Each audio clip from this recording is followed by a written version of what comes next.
I'm gonna go live. Oh, it's 2:01. I don't know. I guess it'll work. Okay.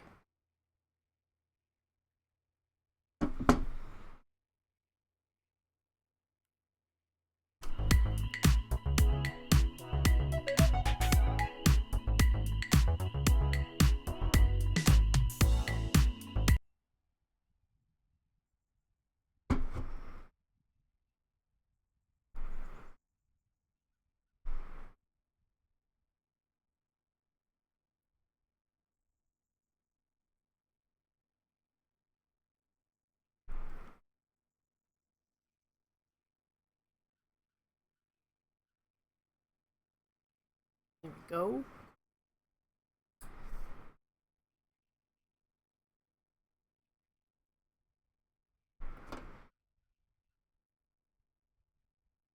I'm a little bit blown out here. Let's see.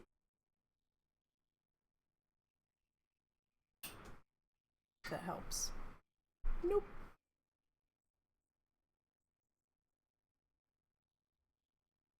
Hey everybody, just getting set up.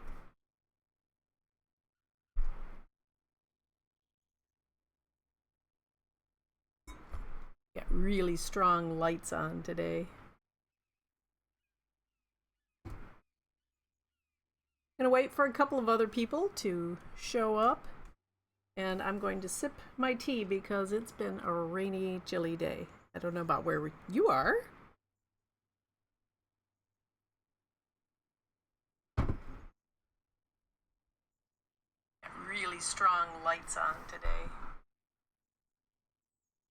Hi Blair. Long time no see. Hello, Kaya. I'm just getting ready here. Ooh, I'm glowing.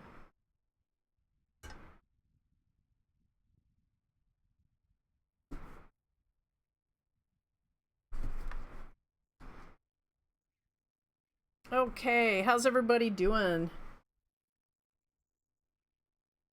I'm Lori Taylor, and I'm here with Art Wild, and today is Wild Wednesday, and I wanted to talk to you about 'tis the season of baby animals. Hello, Penny. I know, Blair. Sometimes I wish I was across the street. I miss Clarkston like wow. So I wanted to talk to everybody today about wild babies. This is the season. They show up in the yard, on the road, you name it. It's the season.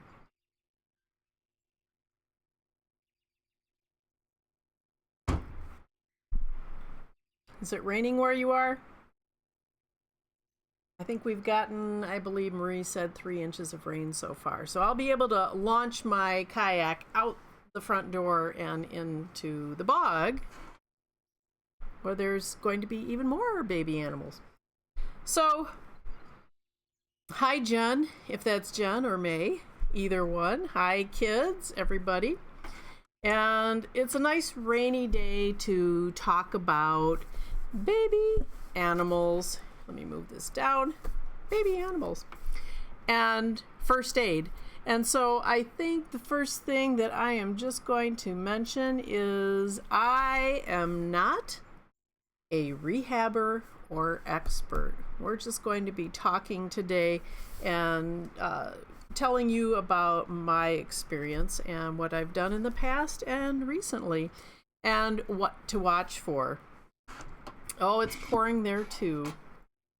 Yeah, hi Wendy, good to see you. So, as I said, I am not a wildlife expert. I am not a rehabber, but I've had some animal encounters in the past, and more recently, this past Saturday. Hi Heidi, good to see you. Everybody's showing up on a nice rainy day to talk about some animal babies. So oh my gosh, this is the season. Critters are out there.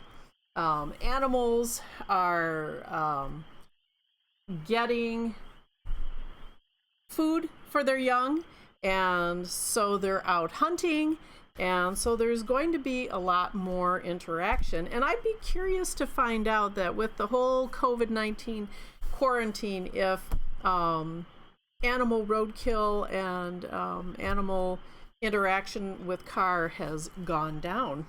I think that would be interesting to find out. But I'm going to start off with the most recent experience, and that was this past Saturday. I think it was Saturday. Let me check my notes here, my field notes.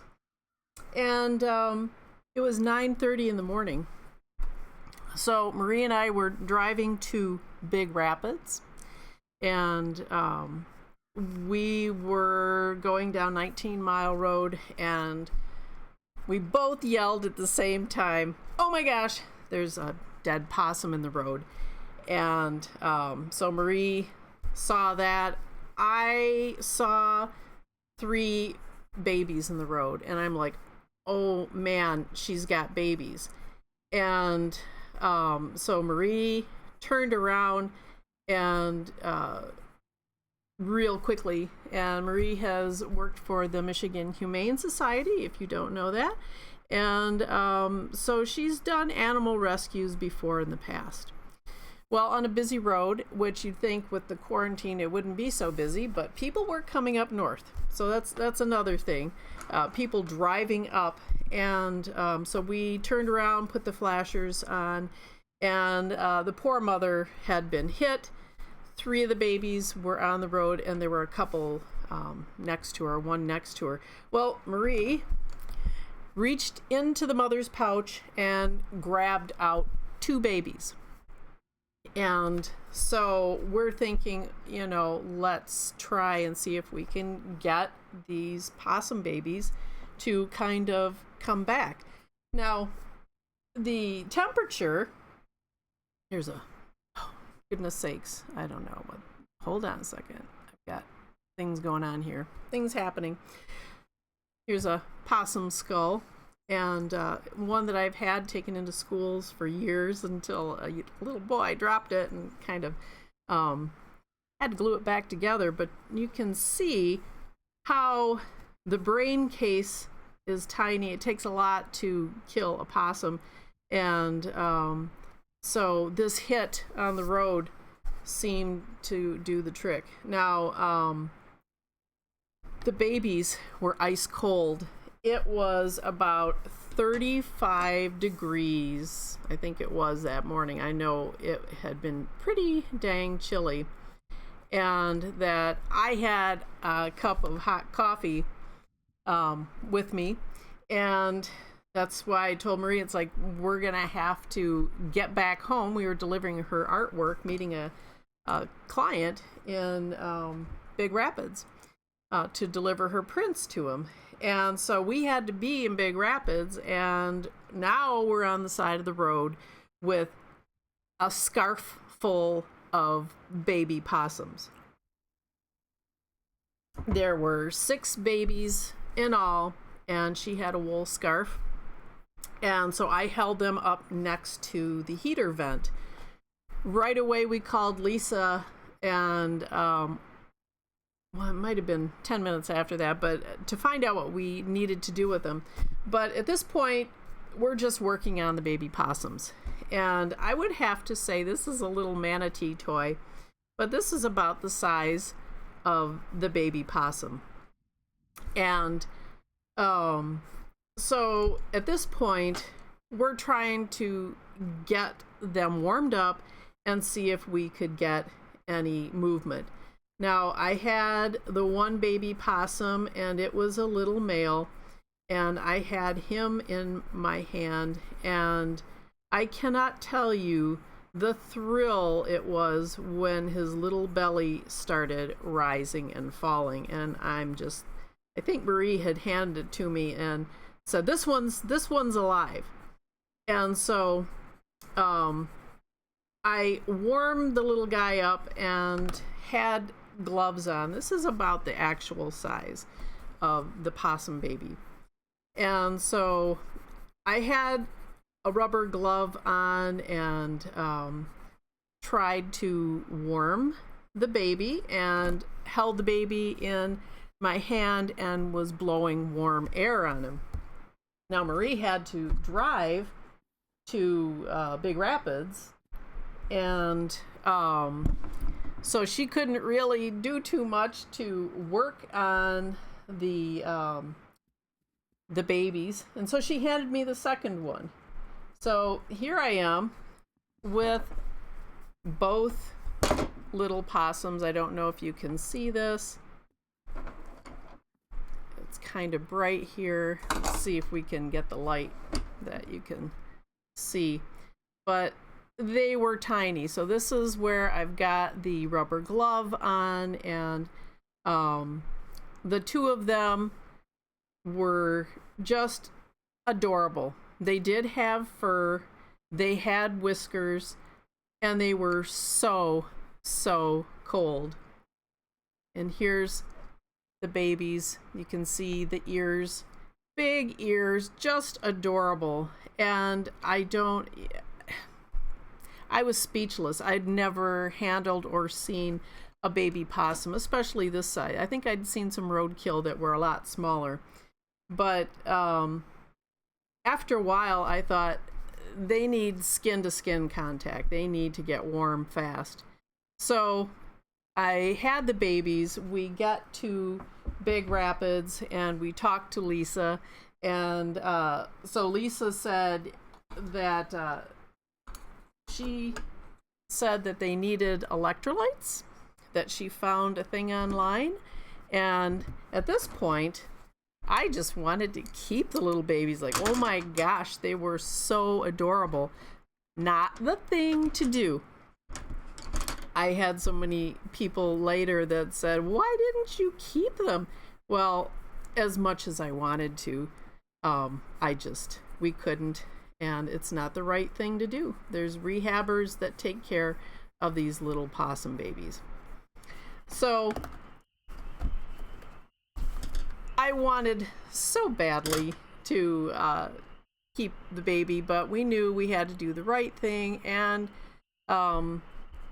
Marie got some of the Pedialyte into them. They were still a little bit cool. They needed to be warmed up to have the Pedialyte, the electrolytes, work better for them, because at this point they'd been out all night and were probably dehydrated.